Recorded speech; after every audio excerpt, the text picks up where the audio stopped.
சற்று முன் கிடைக்கப்பெற்ற மிக முக்கியமான செய்தி ஒன்று வெளியாகியுள்ளது. புதிய ஆளுநராக சசிகலா தேர்வு செய்யப்படுகிறாரா?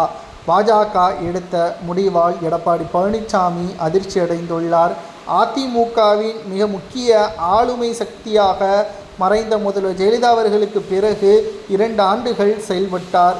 சிறைக்கு சென்ற பிறகு எடப்பாடி பழனிசாமி அவர்களது தலைமை ஏற்ற பிறகு ஒட்டுமொத்த அதிகாரமும் சசிகலாவிற்கு பறிபோனது.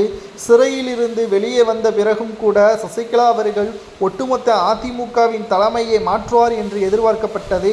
ஆனால் பெருவாரியான மூத்த நிர்வாகிகள் எடப்பாடி பழனிசாமியின் பக்கம் இருந்ததன் காரணமாக சசிகலா அவர்களால் எதுவும் செய்ய முடியவில்லை.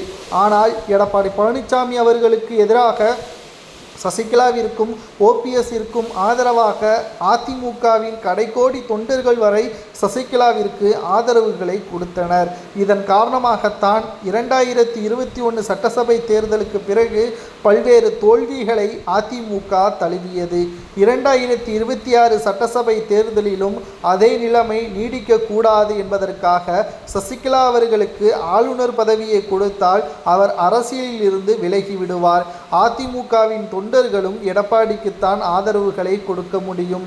இதனால் சசிகலா அவர்களுக்கு ஆளுநர் பதவி, அதாவது தெலுங்கானா ஆளுநர் பதவி அவருக்கு வழங்கலாமா என்று பாஜகவின் மூத்த நிர்வாகிகளுடன் ஆலோசனை செய்து வருகிறார்கள்.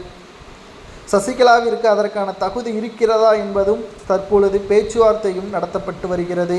எடப்பாடி பழனிசாமி அவர்களுக்கு இது சுத்தமாகவே பிடிக்கவில்லை என்ற தகவலும் கிடைக்கப்பெற்றுள்ளது.